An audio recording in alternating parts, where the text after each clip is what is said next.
That was the location of the Beck Lumber Company. They cut everything down around here.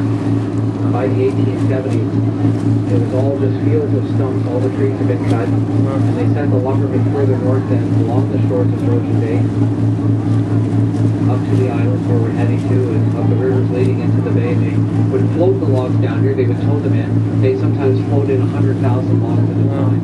So there were times this bay was covered with logs. And in the 1880s, when the railroad link was established, they not only cut more woodland, but most of the boats were on the water by now.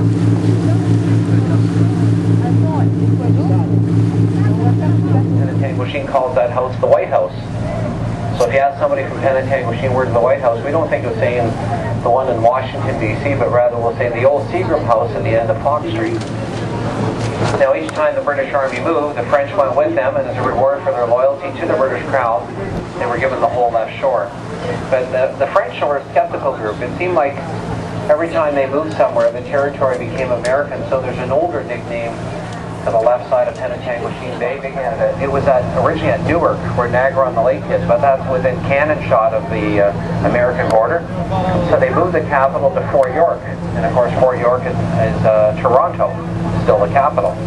And the following year, in 1793, what he did was he bought the land on the right to be the northern outpost for Fort York. So from here, the British could send out naval patrols to see what the Americans were up to on the upper Great Lakes. 80% are year-round homes, but that's part of Penetanguishene on the right.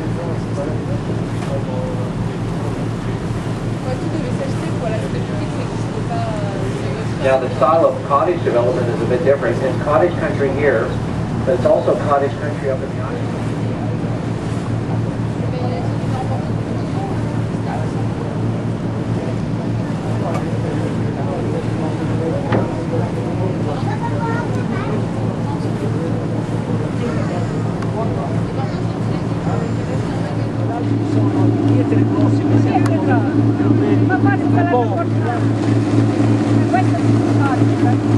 You don't want to cross here with a little boat because it could be a rough ride.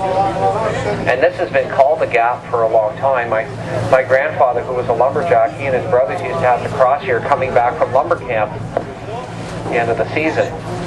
And if it was rough here, they would stay on their boat up in the island until it calmed down.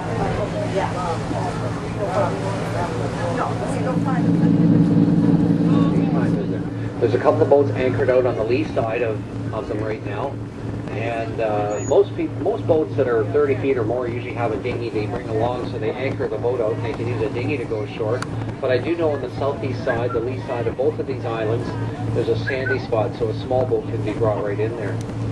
And it's good for boaters to know where they can go ashore, because the area we're heading to is all private property pretty well, so no trespassing.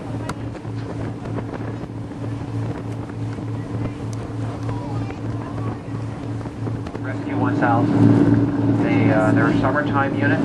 They're all university students, all well trained, and they have an orange Zodiac that they patrol. They have two engines on it. It really zips along, and they do search and rescue, and they do medical evacuations and things like that. Maybe we'll see them on patrol today. An orange boat. I'll point it out if we see them. But these mountains were ground down by glaciers over millions of years. Some of the glaciers were several kilometers thick, and with all the weight and pressure that sat on the rock over a millennial time, it scraped the rock smooth and bare just like a giant piece of sandpaper. And just like sandpaper has grit, the grit of this giant sandpaper you'll see in the form of big rounded boulders from time to time. Now on the right you can also see this is the start of the private property up here, coming up this side of Boat Island. Lots of cottages to the right, and people started buying land up here in the 18th.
Ouais.